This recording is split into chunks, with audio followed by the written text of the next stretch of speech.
1절에서 20절입니다. 우리 한 절씩 교독하고 마지막 절은 함께 받들어 읽겠습니다.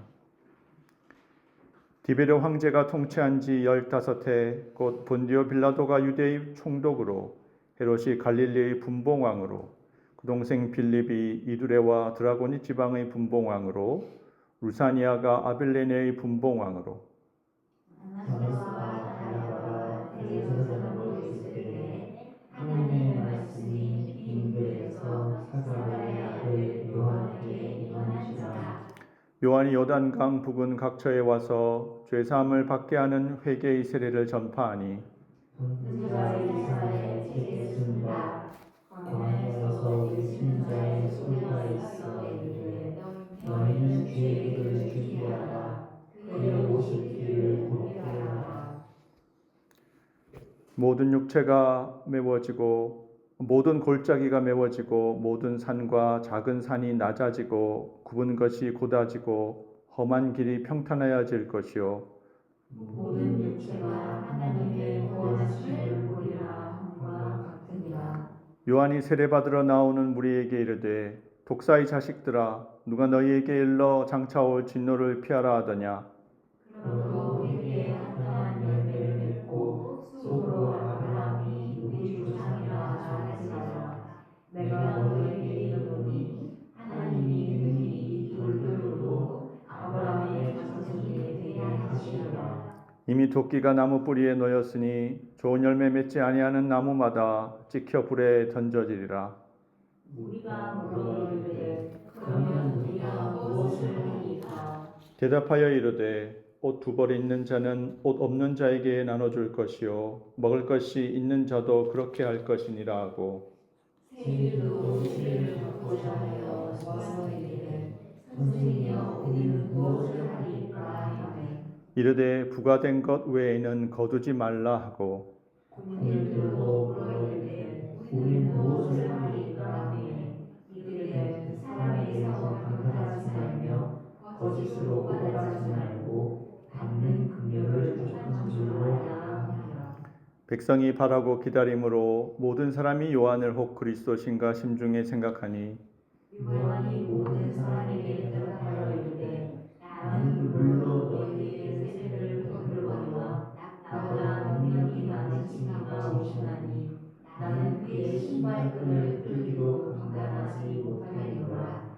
그는 성령과 불로 너희에게 세례를 베푸실 것이요 손에 키를 들고 자기의 타작마당을 정하게 하사 알곡은 모아 곳간에 들이고 쭉정이는 꺼지지 않는 불에 태우시리라. 또 그 밖에 여러 가지로 권하여 백성에게 좋은 소식을 전하였으나 분봉왕 헤롯은 그의 동생 아내 헤로디아의 일과 또 자기가 행한 모든 악한 일로 말미암아 요한에게 책망을 받고 그 위에 한 가지 악을 더하여 요한을 옥에 가두니라. 아멘.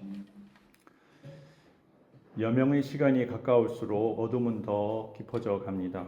예수님이 오실 때도 그랬습니다. 오늘 누가복음 1장에는 예수님 당시에 로마와 유대의 통치자들의 이름들이 언급되어 있습니다. 이것은 예수님의 공생애에 대한 역사적인 지표가 될 뿐 아니라 예수님이 오셨을 때 그 시대가 얼마나 암울했는지 하는 것을 우리에게 알려주는 것이라고 할 수 있습니다. 로마 식민지 지배하에서 유다 백성들은 그 무도하고 무정한 통치자들에게 기대할 것이 없었습니다.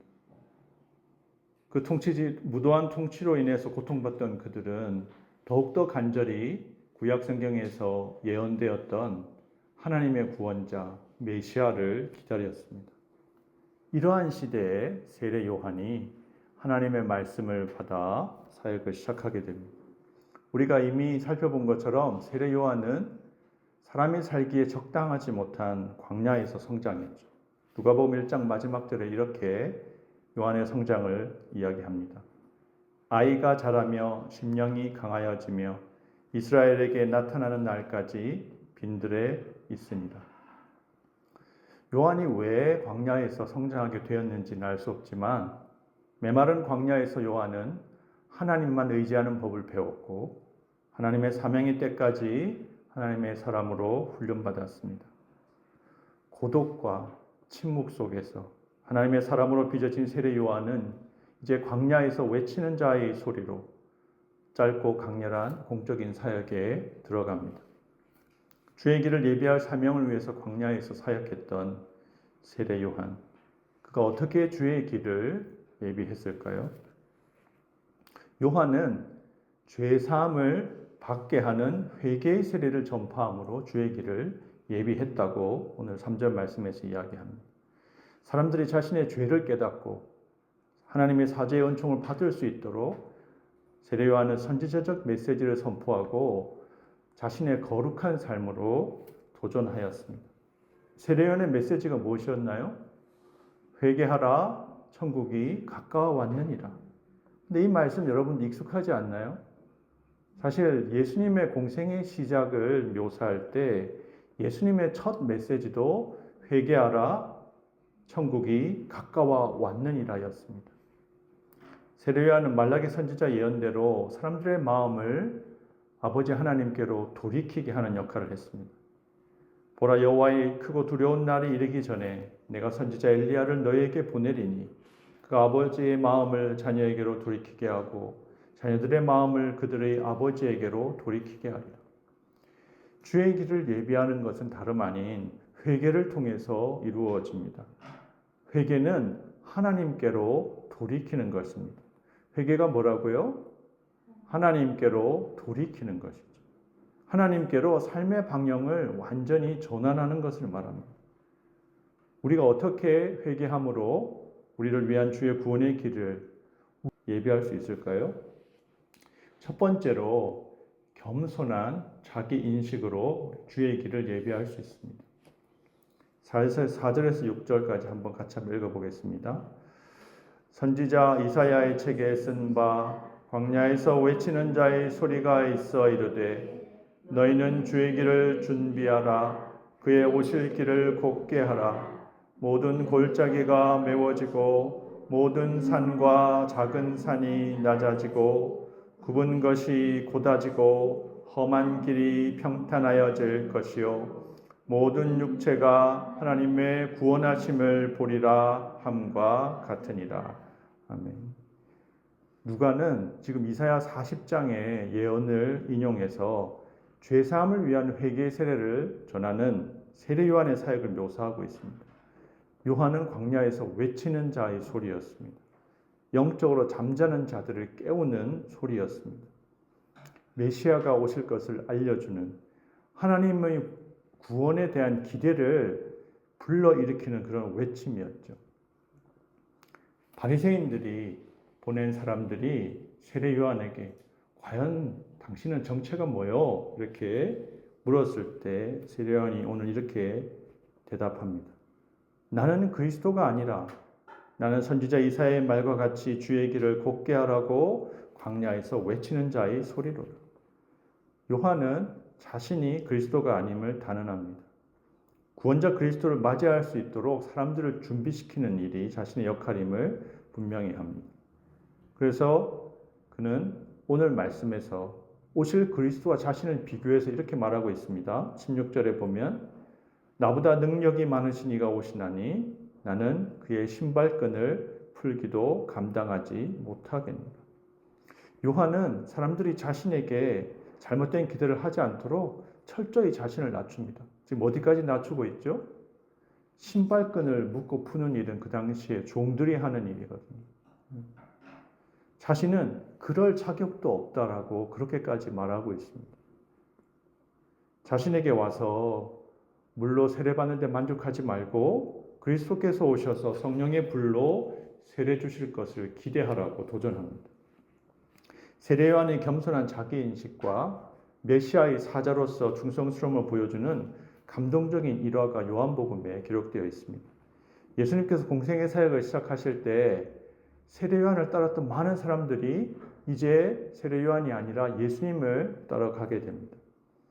그럴 때 세례 요한의 제자들이 이런 상황을 염려하면서 사람들이 나사렛 예수에게 모여드네요. 이제 우리에게 오던 사람들이 오지 않습니다. 그런 얘기 할 때 세례 요한이 이렇게 대답합니다. 내가 말한 바 나는 그리스도가 아니요 그의 앞에 보내심을 받은 자라고 한 것을 증언할 자는 너희니라. 신부를 취하는 자는 신랑이나 서서 신랑의 음성을 듣는 친구가 크게 기뻐하나니 나는 이러한 기쁨으로 충만하였노라. 그는 흥하여야 하겠고 나는 쇠하여야 하리라. 그리스도는 흥하여야 하겠고 나는 쇠하여야 하겠다. 이렇게 말씀합니다. 세례요한은 자신이 결혼식의 주인공이 아니고 신부를 취하여서 기뻐하는 신랑을 보고 옆에서 박수치며 축하하는 친구의 역할을 맡은 것이라고 말합니다.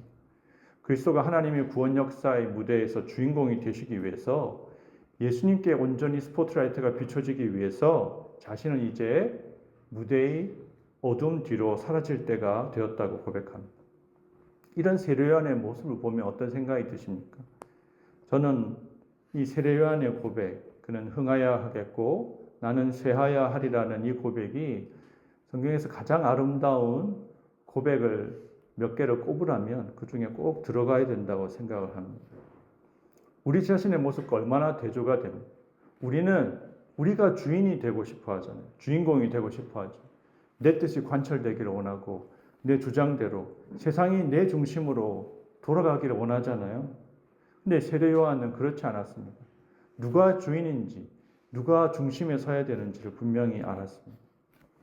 세례 요한은 겸손한 자기인식을 보여줬을 뿐만 아니라 어떤 이들의 헛된 자기인식을 책망함으로 또한 주의 길을 예비하는 사명을 감당하고 있습니다. 마태복음 병행 구절에 따르면 세례 요한에게 세례 받으러 오는 무리 중에 바리새인들과 사두개인들이 있었다고 이야기합니다. 바리새인들이 어떤 사람이죠? 바리새라는 말이 구별되었다는 뜻이거든요. 세속에서 구별된 삶을 살기를 바라던 어쩌보면 신실한 종교인들이었습니다. 율법을 지키기 위해서, 구약 율법을 지키기 위해서 장로들의 전통을 추구해서 제대로 율법을 지키겠다고 결심했던 그런 사람들이. 또 사두개인들은 어떤 사람들인가요?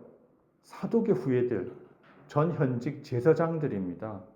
그들은 현세적이고 그 당시 유대 종교가 성전 중심의 의식적 종교였는데 그것의 중심에 있는 사람들, 현세적이고 권력지향적인 종교인들이었습니다. 사실 바리새인들이 그 당시에 일반 대중에게 더 인기가 있었지만 세례 요한이 보기에 이 두 부류는 독인, 객인이라고도 할 수 있습니다. 두 부류 다 하나님의 진노를 받기 합당한 집단들이죠. 그래서 오늘 굉장히 강하게 7절, 8절에서 이렇게 말씀합니다. 독사의 자식들아, 누가 너에게 일러 장차올 진노를 피하라 하더냐. 그러므로 회개에 합당한 열매를 맺고 속으로 아브라함이 우리 조상이라 말하지 말라. 내가 너에게 이르노니 하나님이 능히 이 돌들로도 아브라함의 자손이 되게 하시리라. 우리가 번역을 점잖게 해서 독사의 자식들아 그러지만 사실 뭐라고 했을까요? 독사의 XX 그렇게 했을 겁니다. 굉장히 이것은 무례한 일일 수 있죠. 그 당시에 백성들에게도 인정받고 종교 권력의 핵심에 있는 바리새인과 사두개인들에게 이렇게 말할 수 있었다는 것. 근데 나중에 예수님도 그러셨어요. 예수님도 바리새인들, 서기관들에 대해서 독사의 XX야 이렇게 말씀하신 것이 기록이 되어 있죠. 이들은 자신들이 아브라함의 후손이기 때문에 또 자신들이 성전 중심의 유대교에 없어서는 안 될 그런 사람들이기 때문에 이제 자기가 세례 요한에게 와서 이런 죄사함의 세례까지 받으면 더더군다나 완벽하게 자신들이 하나님의 진노를 면할 수 있을 것이라고. 그 율법에도 열심을 내고 있고 성전 중심의 유대교 생활에 자신들은 필수적인 인물이기 때문에 완벽하다고 그렇게 생각을 했는지도 모릅니다. 우리는 우리 자신의 어떤 인식을 가지고 있나요? 내가 이만하면 신앙생활 잘 하는 거지. 내가 날마다 큐티도 하고 또 주일 교회에서도 또 우리가 나름대로 자기 역할을 맡아서 하고 있으니까 이만하면 되지 않을까? 바리새인들은 자기 의에 자기 잘난 맛에 살던 사람이었습니다. 이만하면 내가 신앙생활 잘 하지. 남들이 우러러보고 칭찬해 주니까. 그렇기 때문에 그들이 보인 문제가 뭐였죠? 쉽게 다른 이들을 판단하고 정죄했습니다. 자기 의에 가득 차 있는 사람은 다른 사람을 쉽게 판단하고 정죄합니다. 또 사두개인들은 어떤 사람들인가? 종교 기득권자거든요. 종교 기득권자. 내가 신앙생활을 오래 했고 경험이 많으니까 이렇게 하는 게 맞아. 이런 생각을 가지고 있다면 우리는 사두개인과 같은 모습일지도 모르죠. 자기 만족적이고 기득권을 수호하는 신앙생활. 교회 안에서 새로운 것을 시작하거나 변화를 이루는 것이 참 어렵습니다. 기존 교회 안에서. 저도 그런 것 때문에 많이 좌절하고 낙심했는데요. 우리 동행교회는 이런 종교 기득권이 없이 처음부터 주님이 원하시는 일들을 위해서 헌신할 수 있을 줄 믿습니다. 네. 의식적으로 우리 가운데 바리새인이나 사두개 같은 분들은 저는 없을 거라고 믿습니다. 하지만 무의식 깊숙한 곳에서 바리새인과 같은 종교적인 의의가, 종교적이나 도덕적인 의의가 나는 괜찮다, 나는 더 낫다. 혹은 사두개인처럼 종교적인 기득권 의식이 이렇게 해야 되는데 왜 저렇게 할까? 이런 것들이 자리에 잡고 있지 않은지 우리가 스스로 하나님 앞에 돌아볼 필요가 있습니다. 만일 우리가 세례 요한처럼 자신을 낮추고 그리스도를 높이는데 마음을 쓰고 있지 못하다면 수많은 신앙인들이 빠졌던 바리새인들이 자기 의의 덫과 사두개인들이 종교 기득권의 함정에 빠질 수 있음을 경계하시기 바랍니다. 회개하지 않는 바리새인과 사두개인들이 결국 나중에 어떻게 되었는지, 그들이 무슨 일을 했죠? 예수 그리스도를 십자가에 못 박았습니다. 그것을 하나님 믿는 것이라고 생각했습니다. 세례 요한의 입을 통해 들려주시는 성령님의 책망에 귀 기울이시기 바랍니다. 좋은 열매 맺지 않는 나무마다 찍혀 불에 던져지리라는 주님의 경고를 마음에 새기시기 바랍니다. 겸손하게 하나님께로 돌아갑시다. 겸손은 우리의 신앙의 출발점이고 또 우리 신앙의 목표입니다. 예수님이 이 땅에 오신 것은 어떻게 겸손할 수 있는가?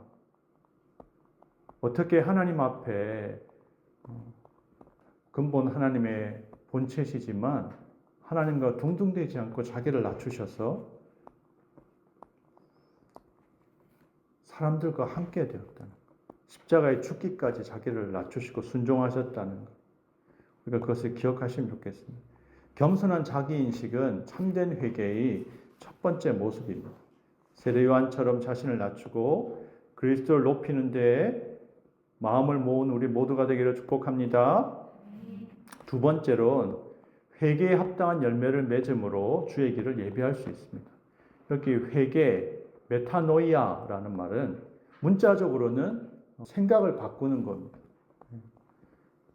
우리 마음을 주님께로 온전히 돌이키는 것. 구약에서는 히브리어로 슈브라고 하죠. 돌아간다. 돌이키라. 회개하는 자에게 죄사함의 은혜가 임하죠. 하나님 원하시는 것은 회개하는 상한 심령입니다.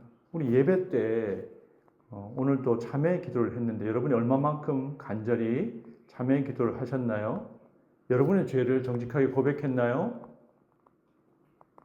하나님이 원하시는 것이기 때문에 하나님 원하시는 그 예배에 기대하시는 것 두 가지는요. 하나님께 감사하는 것, 감사는 우리의 찬양으로 표현이 되죠. 또 우리의 죄의 고백, 우리의 상한 심령으로 주님 앞에서 내가 주님 아니면 안 됩니다. 그렇게 참회의 기도를 주님 앞에 드리는 것. 그래서 우리가 예배 전반부에 드리는 이 시간들이 너무나 소중하다는 생각을 하시면 좋겠습니다. 이 회개는 근데 단지 마음의 변화로만 그치는 것이 아닙니다. 내가 잘못했어. 그렇게 살지 말아야지. 이렇게 끝나는 것이 아니고 참된 회개의 지표는 어떤 열매를 맺느냐, 삶의 열매를 맺느냐 통해서 알 수 있는 거죠. 회개에 합당한 열매를 맺을 때만, 우리의 믿음의 고백에 합당한 삶을 살아갈 때만 비로소 회개가 일어난 것이라는 것을 우리가 알 수 있습니다. 회개는 태도와 행동을 바꾸는 겁니다. 참된 회개는 삶의 열매로 나타나죠. 세례 요한이 사람들에게 회개에 합당한 열매를 맺으라 했을 때, 그렇게 도전할 때 사람들이 진지하게 물었습니다. 우리가 무엇을 하리까? 참된 회개는 말씀에 대한 이러한 반응으로부터 시작되죠. 내가 하나님 말씀 앞에 어떻게 응답해야 될까? 주일날 설교 말씀을 들었는데 나의 삶에 어떤 것이 달라져야 되나?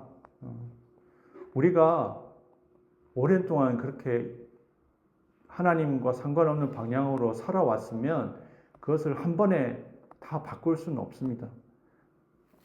그 위치와 방향이 있잖아요. 회개는 방향을 전환하고 주님께로 향한 다음에 위치가 실제로 바뀌어지는 것. 악한 데서, 아주 악한 데서 덜 악한 곳으로 옮겨져 가는 데는 사실 시간이 소요되는 것이 사실이긴 하죠. 근데 이 오순절 성령 강림 사건 이후에 베드로가 설교할 때도 비슷한 모습의 반응이 있었습니다.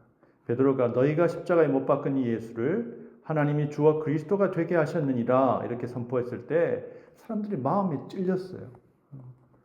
우리가 설교 말씀을 들을 때 마음에 주님 날 참 사랑하시는구나 감동하는 것도 하나님의 은혜지만요. 우리에게 또 필요한 것은 찔림을 받는 거예요. 내 잘못에 대해서 성령님이 지금 이것을 지적하시는구나. 그럴 때 듣던 회중들이 이렇게 말했습니다. 형제들아 우리가 어찌할꼬? 이때 베드로가 회개의 방법을 알려주었죠. 너희가 회개하여 각각 예수 그리스도의 이름으로 세례를 받고 죄 사함을 받으라. 그리하면 성령의 선물을 받으리니. 회개는 예수님의 이름으로 세례를 받고, 여러분 다 세례 받으셨죠? 우리가 그리스도인 출발점이 우리가 세례 받았다는 사실이에요. 그리고 세례 받은 사람은 그 죄사함의 은총을 매 주일마다, 매 예배마다, 매 순간마다 누려야 됩니다. 성령님 우리 안에 계셔서 우리 삶을 점점 바꾸어 가시죠. 어떤 모습으로 바꾸어 가시죠? 예수님의 형상으로 모습으로 바꾸어 가신다는 거예요. 근데 이것은 내가 해야 되는 목표가 아니고요. 주님이 우리 가운데 이루실 주님의 목표입니다. 여러분들 믿으십니까? 도덕적인 기준으로 내가 이렇게 살아야지 이게 아니라는 거예요. 주님 우리 가운데 그 일을 하시려고 하세요. 그 믿음이 있어야 실제로 변화가 가능해요. 나는 나를 바꿀 수가 없어요. 맞아요. 근데 내가 할 수 없는데 주님은 하실 수 있을까요? 주님은 하실 수 있습니까? 주님은 우리를 변화시키실 수 있습니다. 그것이 예수님과 12사도로 시작된 오순절 이후의 교회 2000여 년의 역사가 우리에게 증명하는 바죠. 예수님의 공생의 사역이 시작되기 전이고 오순절 성령 강림 사건이 전이기 때문에 어떤 점에서 이 회개에 대한 세례 요한의 가르침은 아직 온전한 것이라고 할 수 없습니다. 예수님과 사도의 가르침으로 완성되어야 되죠.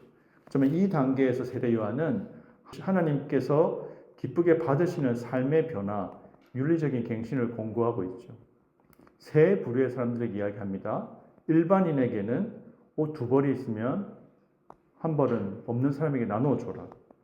먹을 것이 없는 자에게도 나누어 주라. 부재하는 삶을 살라고, 나눔의 삶을 살라고 그렇게 권면했습니다. 또 세리들에게는 합법적이고 정당한 징수 업무를 수행하라고 요구했습니다. 군인들에게는 권력을 오용하거나 남용하지 말라고 권면합니다. 나중에 세리 가운데 회심한 대표적인 인물이 누구죠? 삭개오죠. 물론 예수님의 제자 가운데 레위 마태도 세리였습니다. 군인들 가운데 회개한 또 인물이 있잖아요. 사도행전에 나오는 그렇죠. 고넬료. 또 예수님의 사도행전에서도 가버나움의 백부장 같은 경우도 있었죠. 우리가 윤리적인 변화를 통해서 구원을 얻으라, 윤리적으로 살아야 구원을 받는다는 것이 아닙니다. 하나님의 구원을 기대하며 그에 합당한 의로운 삶을 살라는 거죠. 내가 죄사함으로 하나님의 구원을 받기를 원하는데 마음 한쪽에서 난 여전히 죄를 지을 거야. 우리가 예전에 우리가 한국에서 유명했던 그 영화 중에 오래되게 투캅스라고 보신 기억이 나나요? 투캅스 못 보셨어요? 못 본 분이 있군요. 네, 그 돌아가신 우리 국민 배우 안성기 씨와 또 박중훈 두 사람이 주인공이잖아요. 네, 그 안성기 씨가 교회 집사님으로 나오는데 주일날은 주여 우리가 또 잘못했습니다. 그러고 주중에 돌아가면 다시 또 뇌물 받고 또 이제 그렇게 살아가는 모습. 우리가 정말 회개한다면 하나님 보실 때 내가 할 수 있는 걸 하는 거죠. 그게 우리의 하나님의 죄사함의 조건이기 때문이 아니고요. 그게 당연한 거잖아요. 주님께서 우리 각자에게 기대하시는 회개에 합당한 삶이 있을 줄 믿습니다.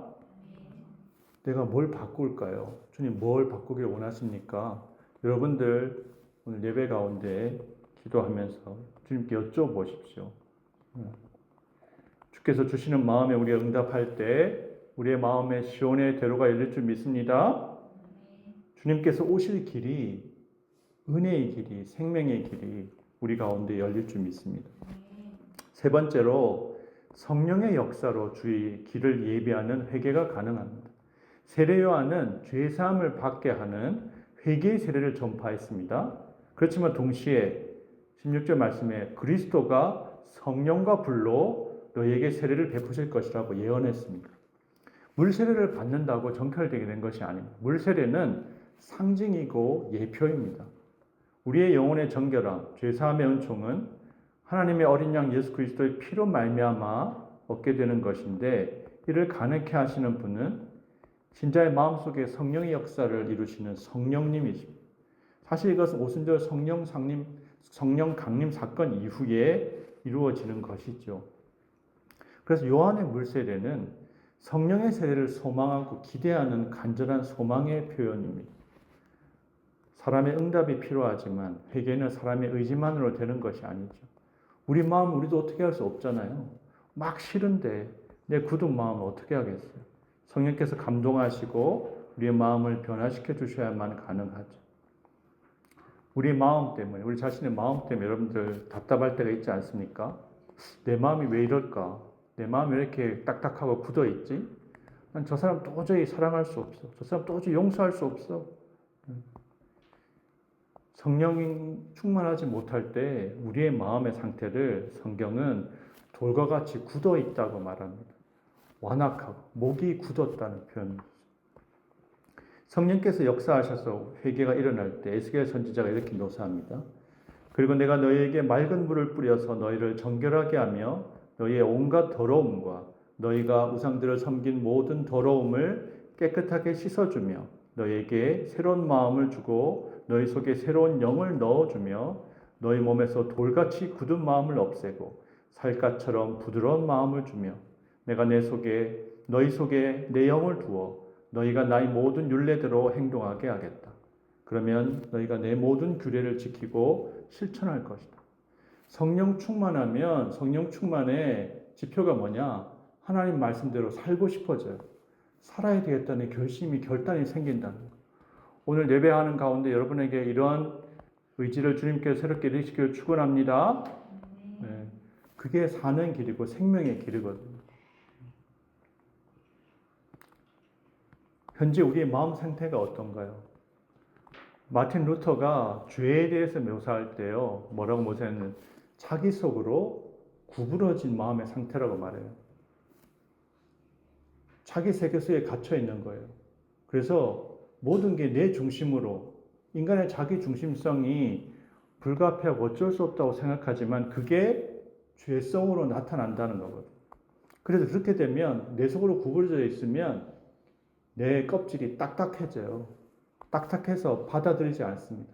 은혜의 비를 흡수하지 못하는 거예요. 그래서 땅이 메말라서 굳어 있으면 어떻게 해야 돼요? 처음에 갈아엎어야죠. 곡괭이로 갈아엎어야 돼요.